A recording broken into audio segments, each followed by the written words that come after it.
Hi, Ken here. Today let's talk about creating a bird food garland. There's a few things you'll need as well as a variety of different foods you can use. First off, you'll need a needle and thread. For food items, you can use something like popcorn. If you're using popcorn, make sure it's air popped and does not have any salt or butter on it. There are a variety of different seeds you can use. First, we have some pumpkin seeds, and this would be a good use for your pumpkin seeds after Halloween. Here we have some hulless seeds. Peanuts can also be used. Make sure they are not salted or flavored in any way.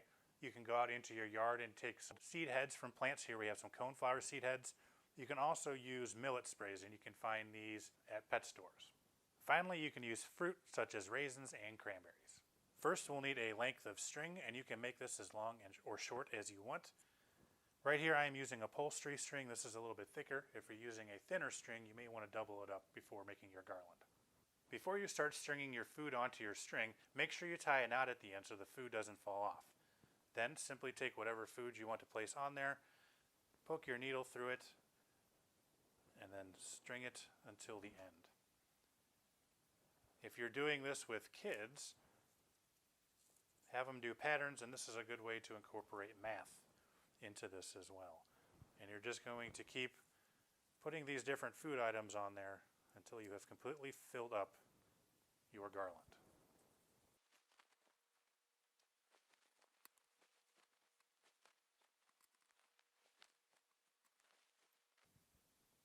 If you decide to use dried fruit, it may be a good idea to soak that first. It'll make it a little easier to string and also a little bit easier for the birds to eat. Once you are done stringing your food onto your garland, you want to tie a knot at the end, again, so your food does not fall off of there. And a few pointers. Popcorn probably is not the best food to be feeding birds, so you want to use this sparingly. Additionally, popcorn as well as the fruit may go bad after a while, so you may want to check your garland occasionally to make sure it's not fermenting or molding, and if it is, you want to remove that garland. Once your garland is all ready, you can go out and put this up on trees or shrubs you may have in your landscape. If you used a real Christmas tree for Christmas and you save that, you can also decorate your tree with that. Thanks for watching, and keep on growing.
Hello, everyone, and welcome to Facebook Live with the Horticulturists. We are the Horticulturists here to answer your gardening questions. My name is Candace Hart. I'm the State Master Gardener Specialist for U of I Extension, and I'm based here in Bloomington, Illinois, so in central Illinois. I love to chat about any kind of flowering plants, so annuals and perennials, cut flowers, but also houseplants, which is our topic of today. We've got a lot of great stuff to show you today, a lot of great things to chat about. So if you're interested in houseplants at all, feel free to start adding your questions into the comment box. But we have a couple other great horticulturists today too. So Kelly, you want to introduce yourselves? Hi, my name is Kelly Alsop. I am based out of Bloomington. I'm a horticulture educator for University of Illinois Extension. My passion is pollinators and beneficial insects. I know how to identify insects, so that is like a superpower, right? Yep. But I'm also passionate about trees and vegetables. And actually, what lends very well to this episode today is my prior experience was greenhouse management. Very good. Yeah, and I'm Ryan Pancaw, horticulture educator out of Champaign, and my background is in forestry and arboriculture. So woody plants is what I've done the most time learning about, studying about. It's my first passion, but I like to do a lot of other things. Vegetable gardening is another big activity I do. And then probably my last thing would be gardening with natives and that whole concept of, ecologically important plants we can add to the landscape. I spend a lot of time talking about that and doing that in my home landscape. So, and I too love houseplants like you do. So I have a lot of that going too. So Awesome. Excited to talk about it today. Yeah, I love that we all have our own special kind of like interest in horticulture, but we all love houseplants kind of equally as much. It's like that unifying piece that I think any horticulturist at least has some small interest in houseplants. So It's like horticulturists love plants. Kind of goes hand in hand, right? Well, especially this time of year when we can't be outside like doing our usual gardening, we got to do something inside. So houseplants are perfect. Yeah, it just brings you so much joy, that greenery in wintertime. And I mean, I think anybody that's went through the years of houseplant collecting, it just starts with that first plant, and like just every time you see one after that, like I'm ready to buy every houseplant I can. But it's all based on how much space you have or windows that will support them, I guess, is what you got to kind of plan for. Exactly. Yeah. When we moved into our new office in Extension, my boss allowed me to buy 3 houseplants per office. And the benefit of those was that they were going to, make it pretty, of course, which is a huge stress benefit, but it was also going to take, impurities out of the air and produce oxygen. And she kind of, when I showed her the research, she was like, okay, you can buy houseplants for the office. And so, some of the people really love it, really are into it. Most of the time, I have a nursery outside my office of them going, what did I do wrong? You didn't water it? Right. Well, so, and folks can't see Kelly, but like in front of you, I believe in your office is just the most awesome houseplant window. Don't you have like a whole wall window right there where I've got a north facing window behind me in my office here. So normally when it's not pandemic time and I'm not at home a lot, I have some grow lights over here that I have some plants on, but I had to take all those home, last year. So I'm excited to get my kind of like little grow lamp set up back going here and some houseplants back in the office. Sometimes I thank my boss for that. I think when she was planning the office out, she was like, southern facing window, I should probably give it to Kelly. Lucky, yeah. Cool. Okay, we've got some questions. Oh, go ahead. No, go ahead, Ryan. I was just going to say it really is interesting, the research on air quality in houseplants. So take a look at that, folks, if you're interested. Mm-hmm. Some of the studies I'm thinking of is from NASA back in the 80s or something, where they studied houseplants and air quality. And I guess the biggest surprising thing to me was that, the soil, the pot, the roots actually does a lot of that benefit, as well as the above ground plant parts. But just kind of interesting to me to think, all these little pots of soil around my house are helping to purify the air through all their natural processes. So pretty cool. Love it. Okay, we've got some questions rolling in already, so keep those coming. We'll get to those here in a second. But I think what we want to start with is just talking a little bit about some of our favorites. So Kelly put out a great blog post and kind of interviewed each of us about our favorite houseplants. I think what's been really interesting to me through this whole quarantine process has been just this rise in houseplant interest, which is just, for us horticulturists, just awesome to see more people interested in plants. And I think as people were in our homes so much lately that we're really looking to just kind of bring nature inside. So it's really cool to see people having that increased interest in houseplants. We're all for it, but we all have our favorites. So we'll get that blog post linked. But one of the ones that I put as my favorite was a fiddle leaf fig, which is this little guy, not really little, but this guy here. So I have him in a nice decorative basket, as you know, all good Instagrammers must have. That is fiddle leaf fig. You'll see it everywhere nowadays. It is, you can buy them in differing sizes depending on what size you want to start with, but over time it will get to be a fairly large tree. A couple of tips on fiddle leaf is that they need pretty bright light. So that southern facing window is going to be good. A western facing window, that's where they're going to thrive the best. And you do want to make sure you water well, very thoroughly, and then let it dry before you water again. That's really kind of my main two tips on a fiddle leaf, but excellent one to try. My favorite part about fiddle leaf fig is it grows fast and it makes a statement in a room. I meant it can take up. Yeah. Usually you guys put it on the floor and it really gets as much room as just a statement piece for sure. Yeah, the big leaves really make a big impact. Yeah. How about you guys? What'd you put as your favorites? I too but started following Instagram, and some of my favorite parts of Instagram are all these new houseplants. So people keep continuing to be interested because we are really fascinated by all these new varieties that come out. But, 10 years ago when I worked in a greenhouse, I had never heard of Chinese money plant, and now it is all over Instagram. But what is awesome about it is really easy to grow too.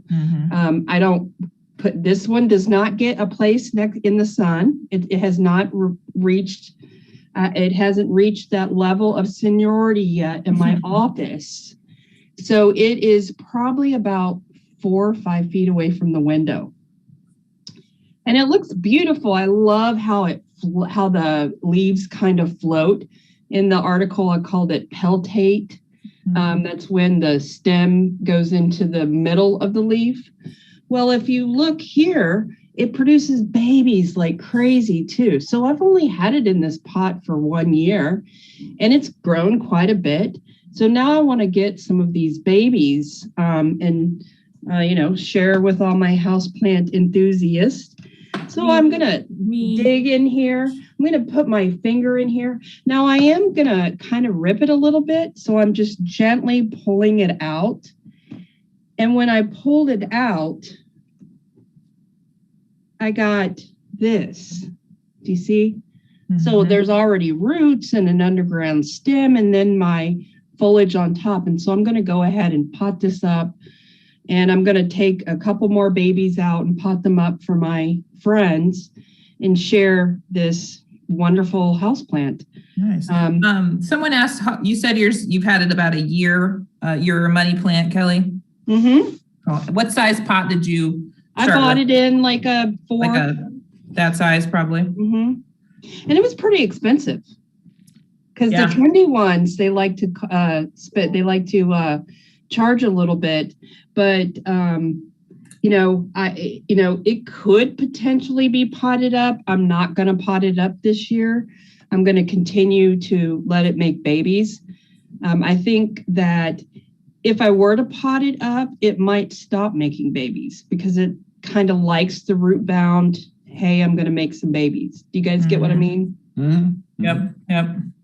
So I will have baby plants with your names on it, Ryan and Candace, and we will all be able to enjoy this really, really easy to grow plant. Love it. Thank you. Janice asked, can she be your friend and have a baby from your Yes, absolutely. Absolutely. But just when I bought it, it actually already had a baby. And so I had already shared a baby with a friend. Yeah, I was just telling you before, I just went and bought one of these guys yesterday, and there's one big plant inside, but then there's also 2 little babies already on the pot. And I looked for that specifically when I was picking one. I wanted one that had multiples. So you can have Candace's baby plant, gift plant. Yeah, you can. I'm just kidding. I know, Candace, your house is covered and with house plants. So it's just a really fun plant. I love plants that are easy to grow, but you can't really see plant damage. Just general plants. Like, for instance, Ryan's going to show you guys spider plant in the future. And sometimes it has a little bit of damaged leaves, and that's fine. He just probably pinches those away. But I hardly ever have pinched any ugly leaves off of this baby. It's just like perfection, like a perfect plant. I can't say perfect, can I? That's saying a lot, yeah.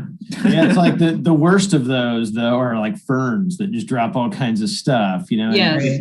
But yeah, definitely spider plant. I have like nasty looking leaves. I have to, or just dead tips. A lot of times I just snip off with scissors just to make it look okay. But yeah, that is really cool. I don't have a Chinese money plant. I need to get. So I'm well, now you do. Now you're gonna. I will take care of it until we meet again in person.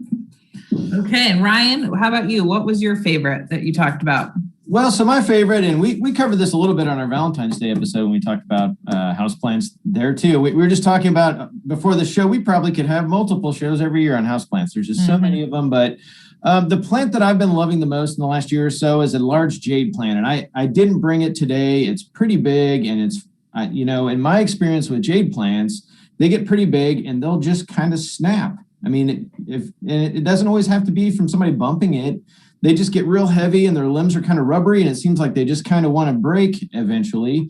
And so this is one that has lasted for many, many years for us. It was given us by a friend in Southern Illinois, and I want to say it's maybe a little over 10 years old. My wife would probably know the exact year we got it, but because it has what we think are some better genetics, we've started like 4 or 5 little babies off of it. So that's one thing I really like about jade is it's very easy to propagate. So it's a succulent, so really easy to propagate. The one thing about care that I'd probably give you guys a tip on is it really likes a lot of sun. And that's, I've killed a few jade plants before or really had them suffer because I didn't understand their sun requirements when I first started with houseplants. So really needs a full sun location. Those are kind of hard to come by. So as that jade plant's got bigger and bigger, it's taken up a bigger chunk, but we've just absolutely loved it. They don't take much watering, really not hardly any watering at all. Overwatering is probably the biggest mistake next to like maybe not enough light. Yeah. I do use a little better well-drained potting mix that's made for succulents, and you can get that just about anywhere. So last time we repotted it, we used some of that. It just drains a little better. It stays a little drier. So that's kind of like my current favorite. I guess another just use of houseplants that I kind of forgot about until recently here and have started to really enjoy is just some of those vining trailing plants. So like philodendron's one, pothos is one. And it brings me back to my days in the SIU forestry department. They had a giant philodendron that went all around the top of the office. I would guess it's probably still there. Loving it there.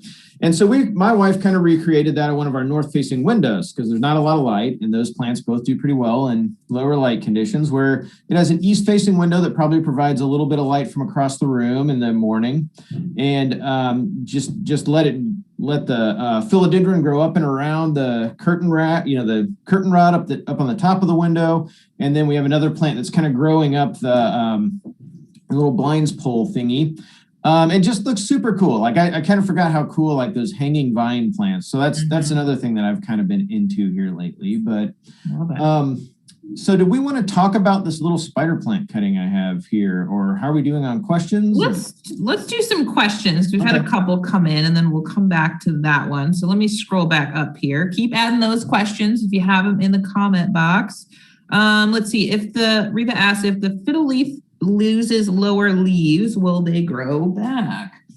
That's an excellent question. And I would say your answer is no, unfortunately. So that's what happens a lot of times, is that you might purchase a fiddle like this where it's more branched and you have multiple stems at the base, or you might purchase one with just one single stem. But if leaves, let's say you have a watering issue, things happen. A lot of times those lower, older leaves are the first ones to brown and go, or even if they're shaded out, those lower leaves can be the first ones to kind of die out. And any of that new growth is going to come from the tips. The growing points are going to be out here at the tip. So you're not going to get sprouts coming from those main stems, unfortunately. So just kind of keep that in mind as it gets taller. And this is with a lot of houseplants. As it grows taller, some of those lower leaves might die out. And that's just that's just what happens and how it's going to develop. So for me, I kind of like that with fiddle leaf. It gets more of a tree shape when it does that. But yeah, that's a great question. Let's see. Let me go back up here. Okay, an orchid question. Carolina asked, what is the best light to encourage growth from my grocery store orchid? I kept it alive after blooming last year, and I think it's finally budding. So she's doing something right. Right. So that's great. So what would you say for lighting on an orchid? It definitely wants bright indirect light. It can't go into the full sun. If you were to put it outside during the summers, it would not do well in the full sun. It would get burnt. But, I mentioned again in the Valentine's Day episode that when it comes to reblooming your orchids, it's kind of this this great combination of always keeping it, well watered, not letting it dry out too much, but not watering it too often. And then adding fertilizer during the growing season is very important when it comes to trying to rebloom your orchids. And then, I've done very well in the greenhouse where I've added fertilizer throughout the growing season. Great.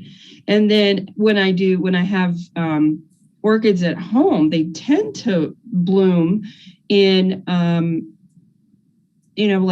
fall, because they're starting to be triggered by different daytime versus nighttime temperatures.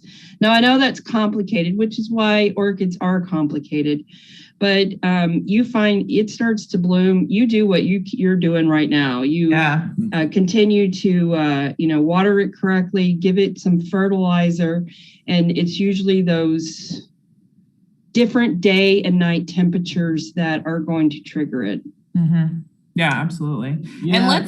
And go ahead, Ryan. Sorry. I think it's a bit of a guessing game too, of like where that happy spot is for orchids. We've had to we've got a lot that we keep alive, but don't flower great. And we've kind of moved them around. And I guess the happiest spot they found in my place is we've got a south facing window, but it's probably 10 feet into the room from there on a countertop they sit.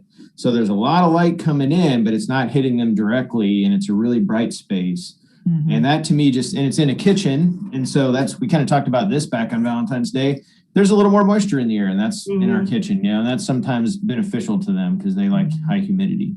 Yeah. They do, but high humidity is almost impossible in Illinois, right? Yeah. Inside. Yeah. Yeah. During the winter. Yeah. Okay. Well, let's continue that conversation on kind of this bright indirect light. So, because I think a lot of people, it's hard to know what that means exactly. So Denise asked specifically, she bought a green shamrock plant at the grocery store 2 days ago, which Ryan and I also did recently. And she said the only information on it is bright light. So can you give information on how to care for it? So when the label says bright light or bright indirect light, what are we talking about exactly?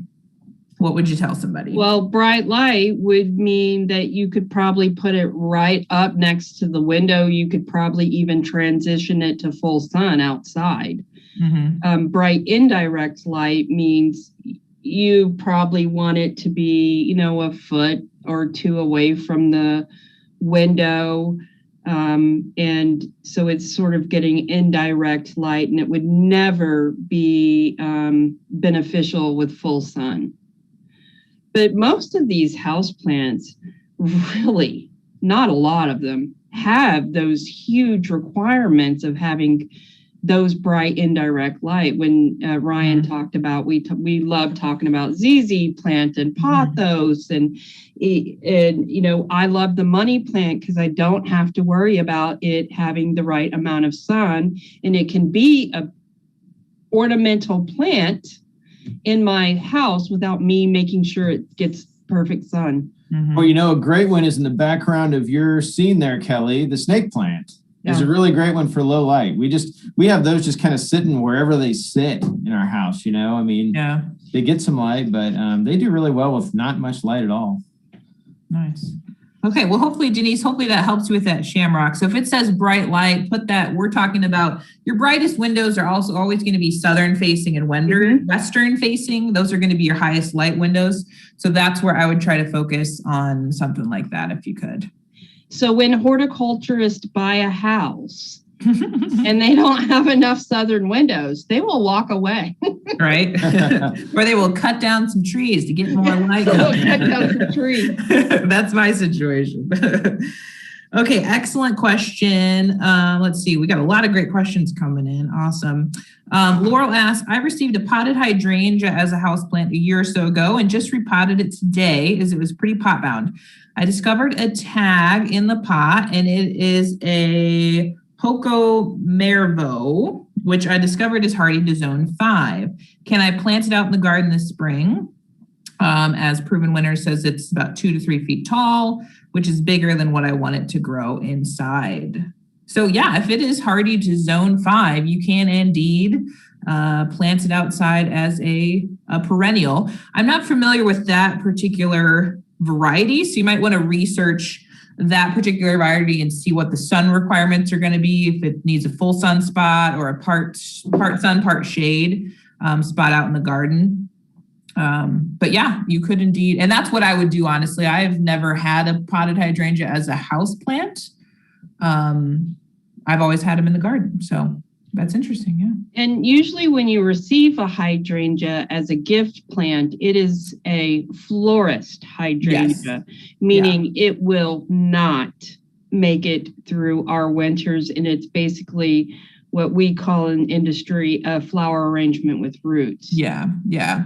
But it looks like this Hokamano. It's a big leaf hydrangea. It's a macrophylla. I figured, yeah. Macrophylla, excuse me. It's zone 6. Okay, so that's going to be it. So it would have to be in a protected location. And I'll tell you the truth on a macrophylla anyways is that even if it was zone 5, you're probably not going to have very good flower display. I have 2 macrophyllas in my backyard. They're in a nice part shade location. They're next to the house. Every year, all the growth gets killed back to the ground. And because those flower on old wood, there goes all my flower buds. So I've lived here, I think this will be 5 years now. I've never had a flower on those macrophyllas. So yeah, if now that we know that it's zone 6, you're taking a risk planting it outside. Yeah. I personally wouldn't plant it just because I would say put your efforts into a plant you know is going to do well for you and it's going to give you that flower display. Yeah. We actually do have an episode coming up all about hydrangeas. That is true. I can look up the date and you should join us on that episode to talk about all the different kinds of hydrangeas. So I would hate for you to put your effort into something that's most likely not going to happen. Mm-hmm. If you're an experimenter, go for it. Yeah. Sheltered location. Yeah. Very good. Very good. Okay, let's see. Janice had a follow-up about the shamrock we were talking about. She said she got one the other day too. Should the leaves on hers tend to curl up at night and open in the morning? Is that normal? Mm-hmm. Yeah, absolutely. I think the one that I got, it was earlier this week I got it. I think it was way overwatered by the grocery store. I'm sure the staff there kind of just make sure they're really watered. But I think you can overwater them too. They like moisture a little more so than some others, but you could tell my leaves were kind of almost wilted a bit from, I think, overwatering. Mm-hmm. And this is what we're talking about here when we're talking about shamrock. And I've ordered the shamrock. Are they bulbs technically, Candace? Yeah, I don't know technically what they... If they're bulbs or corms, but I've ordered the bulbs before and put 3 bulbs in a 4-inch pot and grown them on like that. And it took me about 4 to 6 weeks to get something like what you just showed. Yeah, they're really easy to divide too, which is nice. You know, one thing they do is they have that, have you guys experienced the dormant period where they kind of die back and look really terrible for the winter months? And so we have a purple leafed one that's going through that cycle constantly, you know, and just as recently kind of over the last few months withered away, but have no fear. Just, I guess really you just don't water much and wait for it to come back, and they'll spring back. It's kind of interesting how they do that. There you go. Yeah. Okay, awesome. We've got a ton of great questions here. Let's talk fertilization. Catherine asks, are we close enough to spring to fertilize our houseplants? What do you think?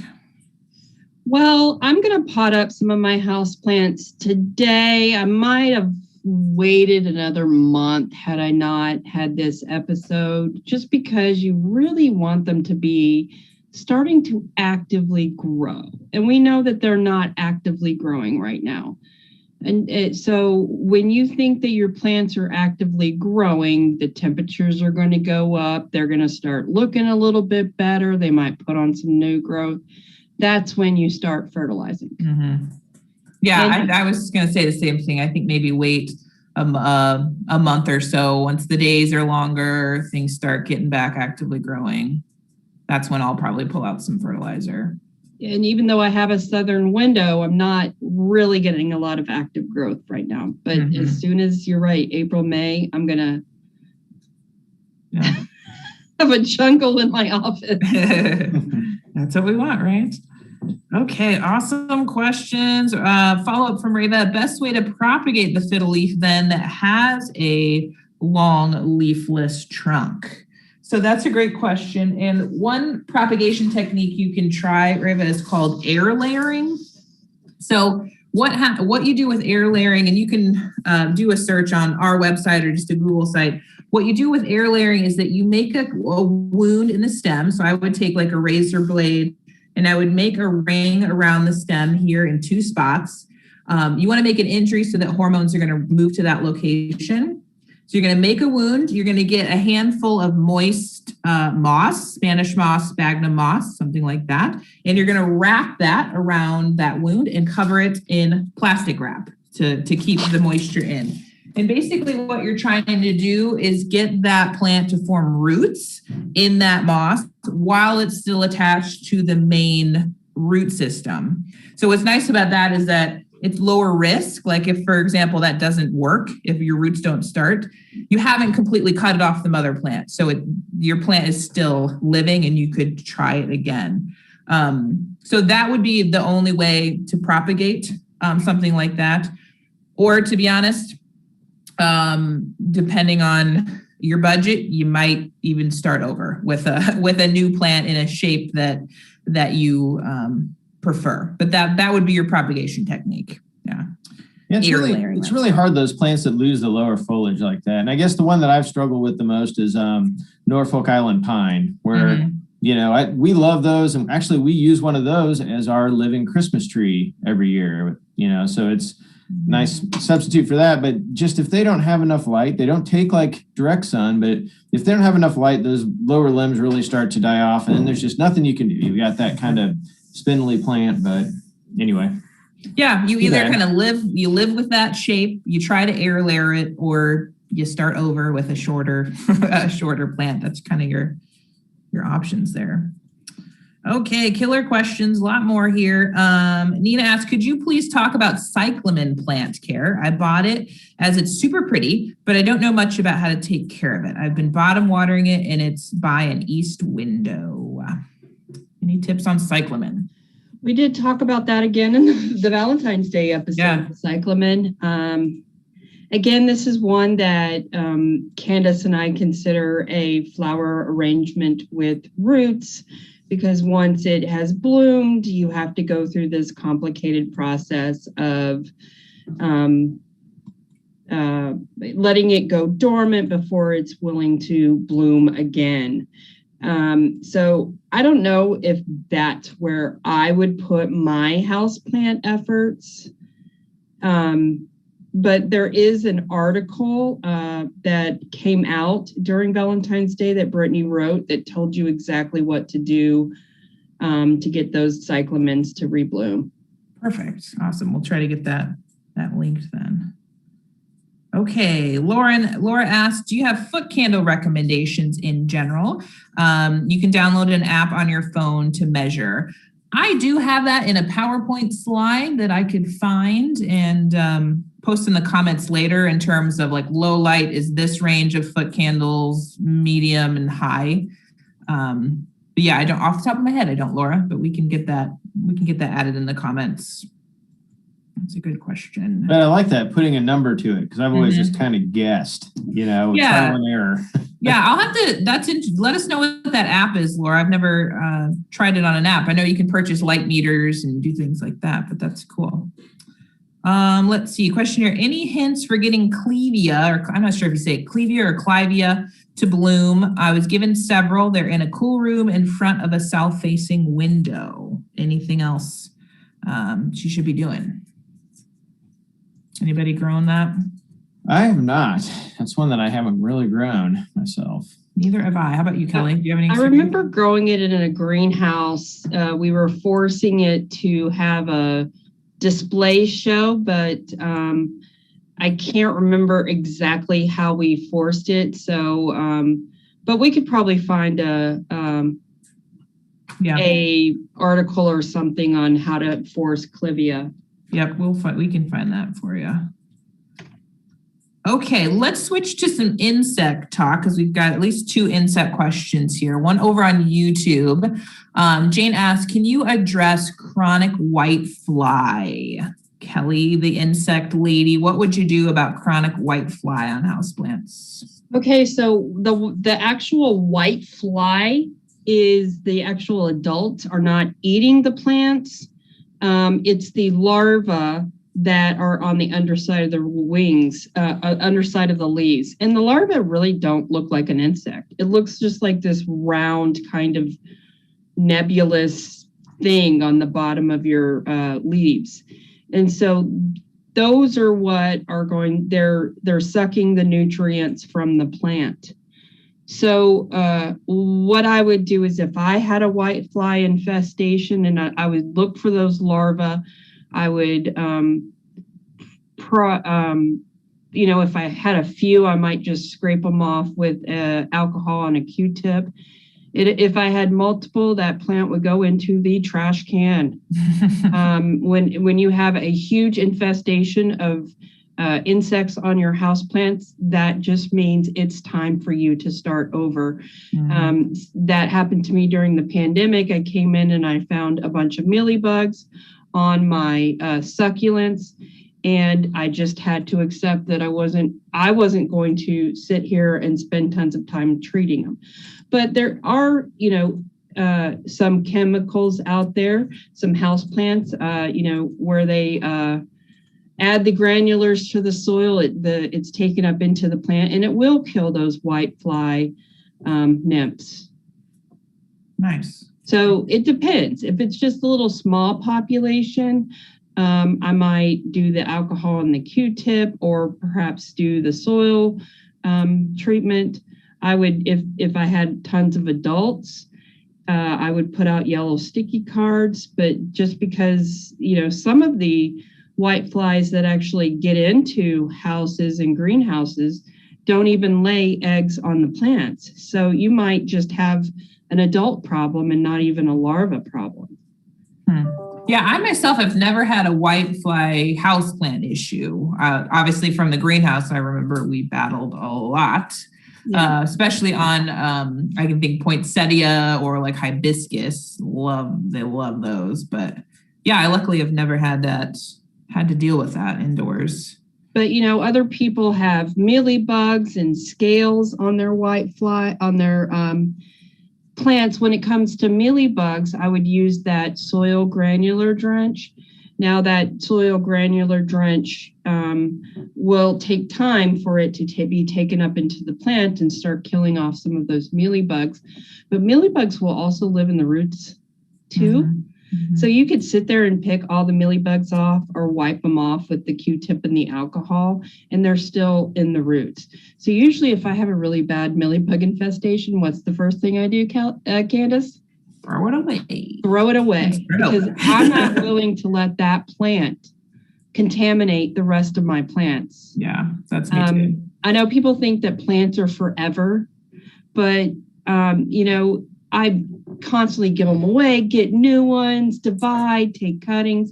It doesn't have to be a forever plant. Mm-hmm. When it comes to scale, now that might be a little bit easier with the alcohol and the Q-tip, but you can't really spray anything on scale because they have this covering that protects them. That granular for the soil might get those too, because they do put their mouth parts in the plant.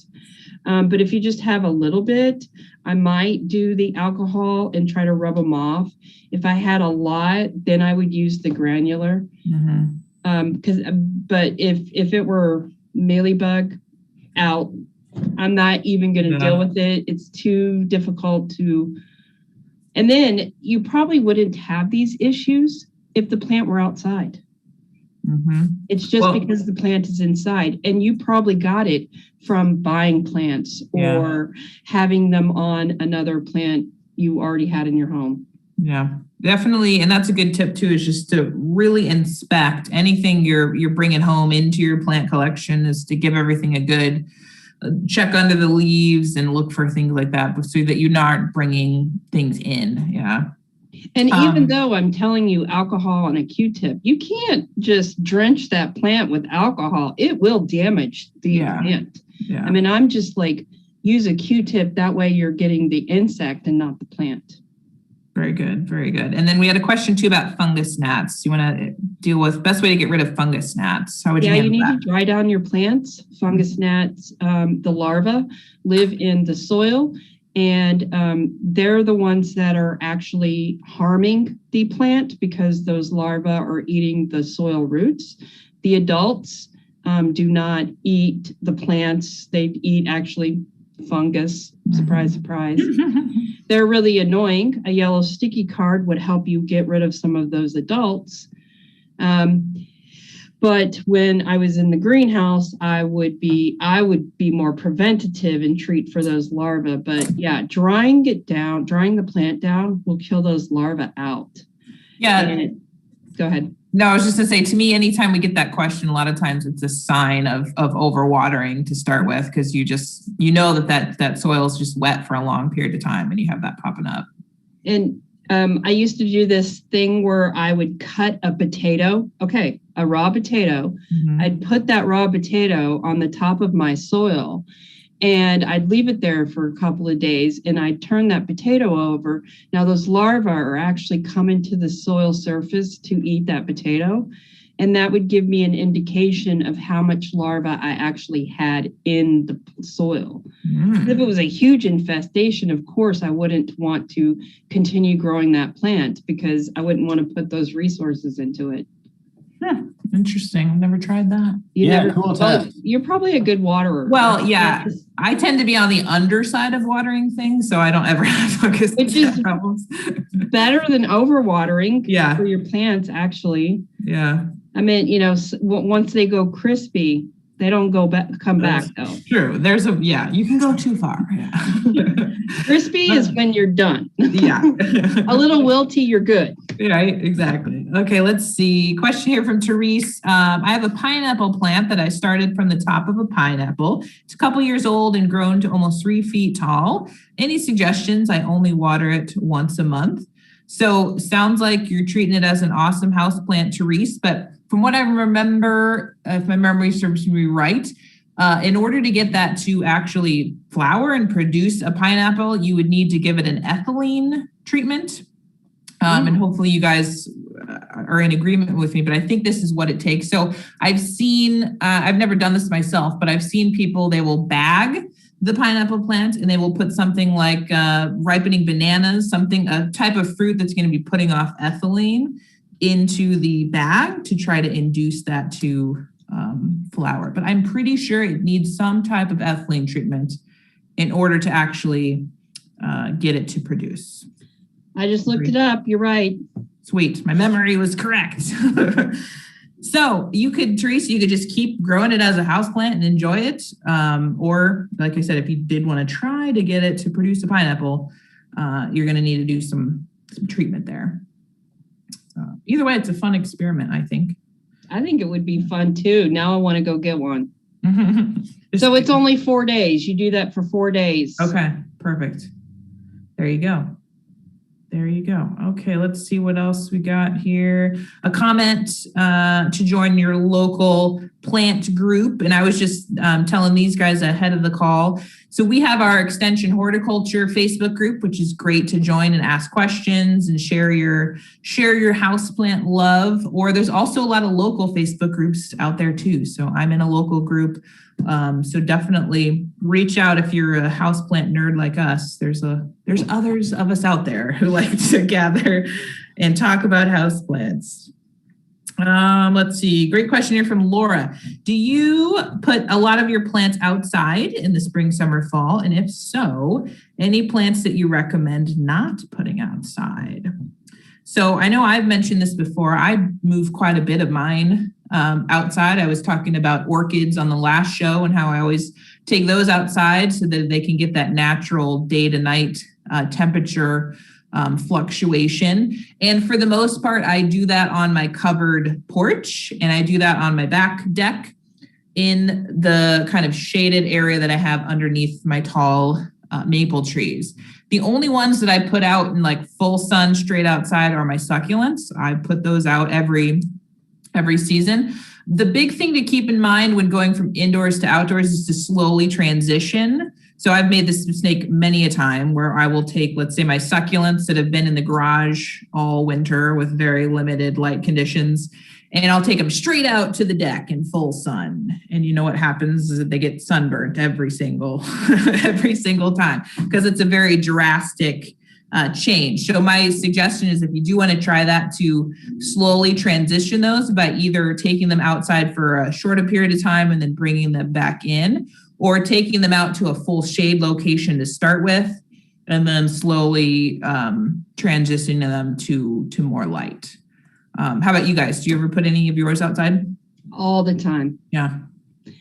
But another piece of advice is these plants will not be happy under 55 degrees. So once the night temperatures do not go below 55 degrees, you're good to go. But we know sometimes in Illinois that can... Yeah. We're like, I just put out all my house plants and it's going to be 42 tonight. Right. Yeah. Yeah. I think that's important to remember is that basically all of these plants that we're growing indoors as houseplants are tropical plants in their native environment. They grow in tropical shaded areas a lot of times. So you have to keep that in mind when you're putting them in a new environment. Think about where they're going to be happiest, and temperature is a big part of that for sure. Yeah. Cool. Excellent question. Okay. I think I might have gotten through them all. So if you have questions, we've got about 15 minutes left. Feel free to add those to the comment box and we will get to those. Oh, and I might have missed one on Norfolk Island. Let me scroll back up here and see if I missed one. They were coming in so quick. Hydrangea, shamrock. Oh, I don't see it. Oh, it's a comment. Sorry. Never mind. We're good. Laura made a comment. My succulents have been fine now to high 30s. You're taking a risk there, Laura. But yeah, the desert plants are a little bit different. And I found that to be the same with succulents, is that again, if you think about their native environment, in the desert, it tends to be very hot during the day, but also get very cold in the evening. So they're a little bit more acclimated to that big temperature shifts than some of the more like tropical rainforest type plants. So that's a good comment. Okay, so while we wait for more questions, Kelly, do you want to show us, let's maybe talk about dividing and repotting, because that's a common question we get. This is a common tool that Candace and I used when we worked at the U of I greenhouse, because we would maintain houseplant collections. And, some of these plants could probably grow to 10, 12 feet if we let them, but we just needed a collection. We didn't need these gigantic specimens. So we'd constantly divide and pot up and take cuttings in the greenhouse. So I loved this. So I've been growing this Sansevieria in this pot for a while, and the roots are starting to, I probably could have gone another year, but the roots are starting to, I'm sorry, I'm not looking. The roots are starting to circle a little bit. I'd like to divide it and pot it up. So basically, I'm just going to sit here and saw like this. So here I did some divisions. I did some divisions of ZZ plant right here. I just sawed them in half.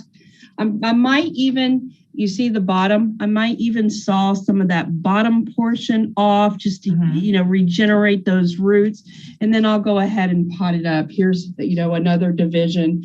I'll go ahead and put that in the same size pot that it originally came out of, but I'll have two plants. Nice. Another thing I wanted to show you was this.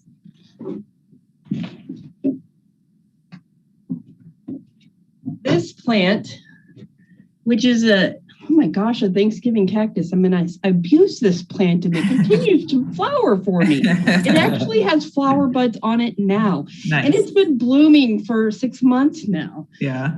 So with flower buds, I normally wouldn't pot something up that has flower buds on it because you don't want to miss out on that. Yeah. But it's pretty compact. So what I'm going to do is I'm going to take probably an outer ½ inch from the entire root ball before I pot it up. Now, then when I pot it up, so I've damaged my roots, right? Even though this is good for the long run, I've damaged my roots. You know what I'm going to do? I'm going to take some of this top growth off. I'm going to go through them. I'm going to pop some of these off like this. That way the plant is not suffering after me potting it off, and it's not trying to sustain all of this foliage. So I might cut that back. I might cut some of these out of the snake plants when I pot them up too. That way it's not going to have to maintain all of that. But so I have quite a few. You could use those for cuttings then too. Yeah, absolutely. I have quite a few to pot up. I wanted to show you this one too. Got a jungle in there. Can you see it? Yep. So we all have those rubber trees, right? And the rubber trees, they get tall and they get gangly, and then people don't want them anymore. They want to throw them away. Well, you know what I did? I just cut it back.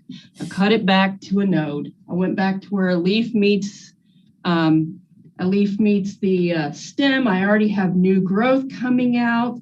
So I kind of rejuvenated this plant. And now I'm going to put it back in the office it was. It's going to grow big and beautiful again. And probably 2 years from now, I'll cut it back again. Or I might take cuttings. Nice. And that will work because you're cutting back to a node and you still have some leaves on those stems, correct? You wouldn't want to cut that back to a bare stem. That's not going to work. Absolutely. I always want some leaves to photosynthesize. I would never take away that plant's ability to make nutrients.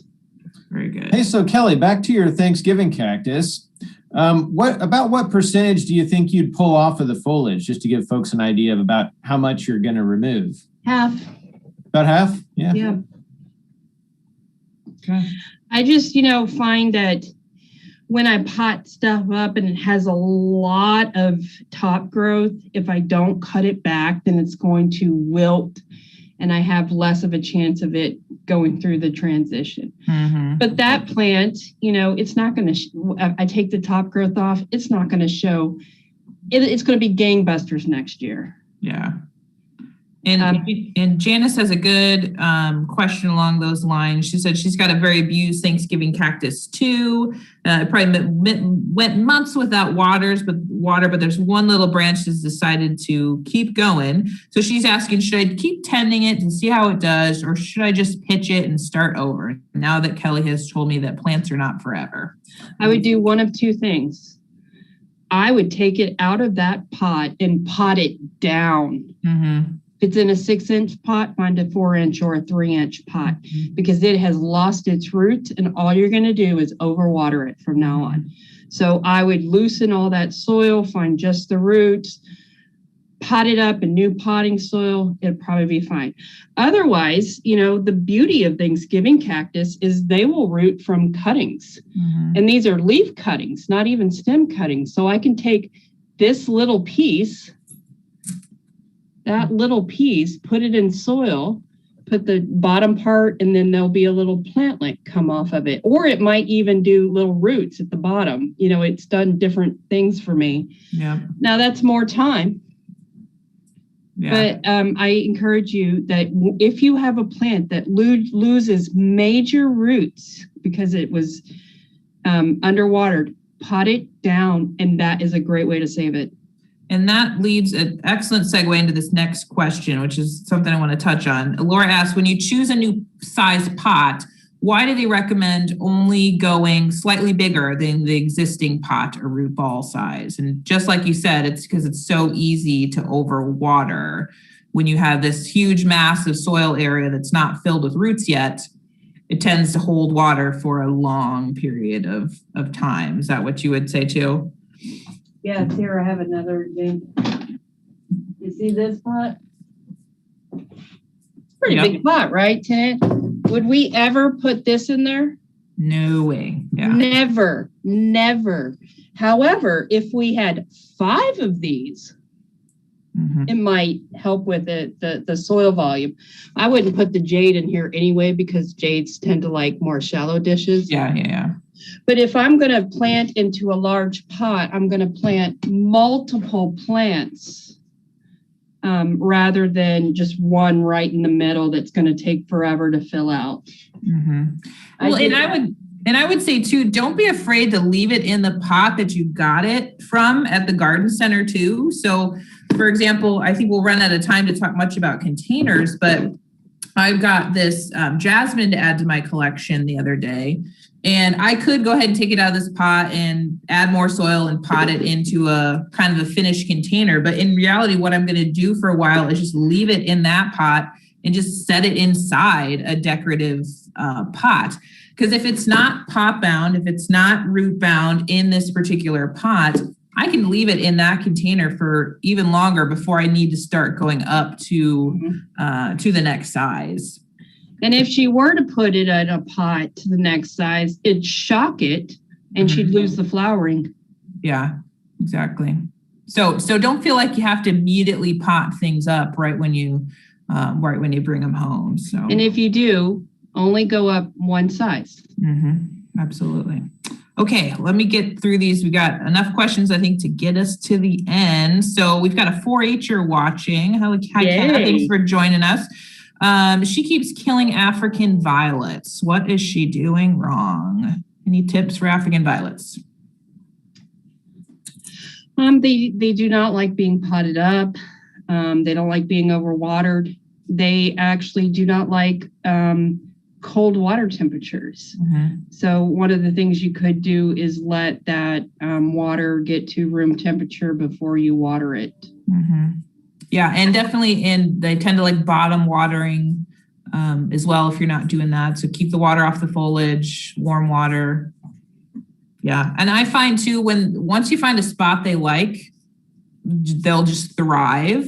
But changing things up tends to, I think, cause some issues too. And I usually give those, bright indirect light. Yeah, pretty bright. Yeah, absolutely. Okay, a couple other questions here. I have a 3-year-old Mandevilla vine in a pot that has matured and has become root bound. It has quite a lot of tubers and roots showing up in the top of the soil. Could this plant be split into 2? Not sure if that's the right method to address this issue. This is your tool. Chop it up, yeah. Split it in half. If it's way too root bound, take off some of those outer roots. And then pinch back some of that top growth. Mandevilla will be fine. There you go. And you'll have more than one now. And that's one that you can take out into full sun. Mm-hmm. Yeah, that one is one I would definitely take out for the summer and then bring back in for sure.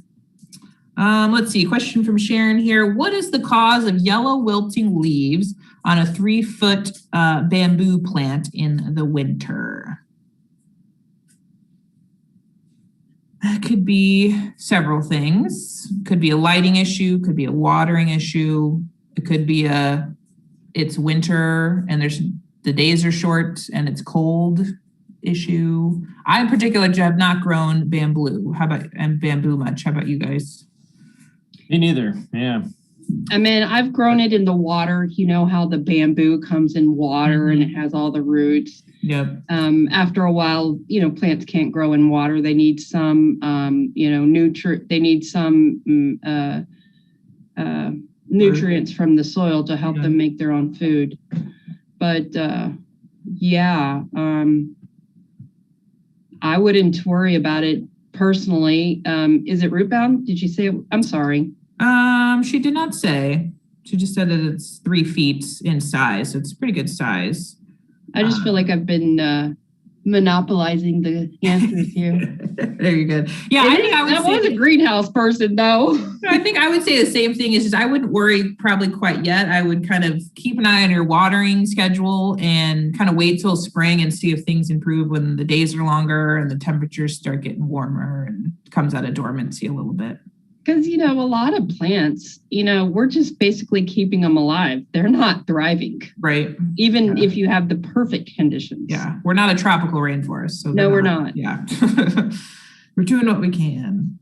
Okay. And I would say this is probably the final question here. What would you do with a Christmas cactus where 3/4 of it is limp but flowering and the other quarter is strong? Does it need more water? Do I need to take off some of the top growth? What do you think? Does it sound like a broken branch? Possibly. I would go back to the portion that's limp and kind of inspect the base of it a little bit. Or if it were 2 plants in one pot, then you could pull out the not so nice plant and let the other one thrive.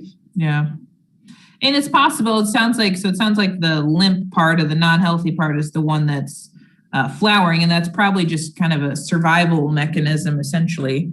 So it's trying to flower and reproduce because it knows that it's not in a healthy state.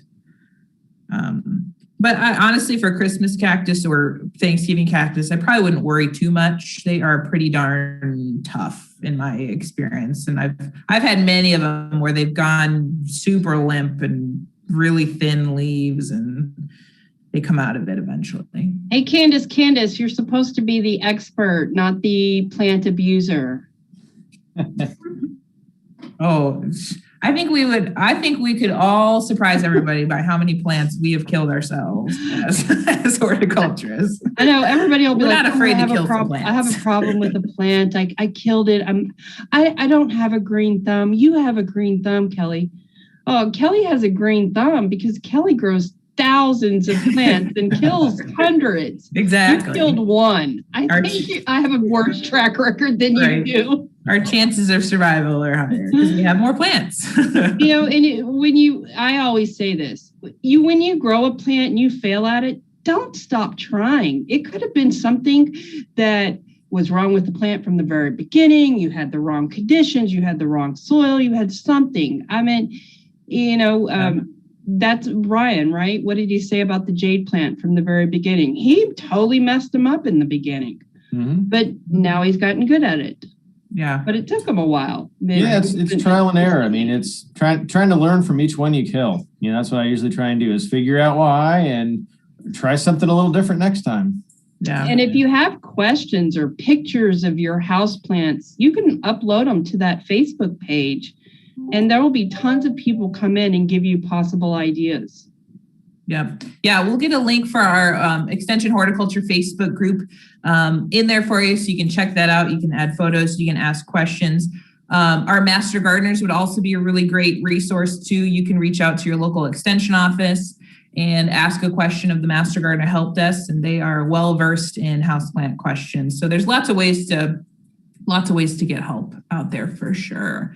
But with that, we have filled our time. You guys had amazing questions today. We really appreciate you coming on. As we suspected, houseplants was going to be a hot topic, which is great to see. So we appreciate it. I want to thank Andrew Holsinger and Ken Johnson for those intro videos. So if you joined late, you can head back to, this will be posted to the page, and you can watch those couple of intro videos. And then our next show is going to be on March 11th. So we are sticking with that every 2 weeks. We'll be here on Thursdays. And our next topic is going to be seed starting, and we'll have a special guest on that. So time to start thinking about getting the seed started. I know that's something I need to get on. So thank you, everybody, for joining us. We will see you next time. Thanks, everybody. Go get some houseplants.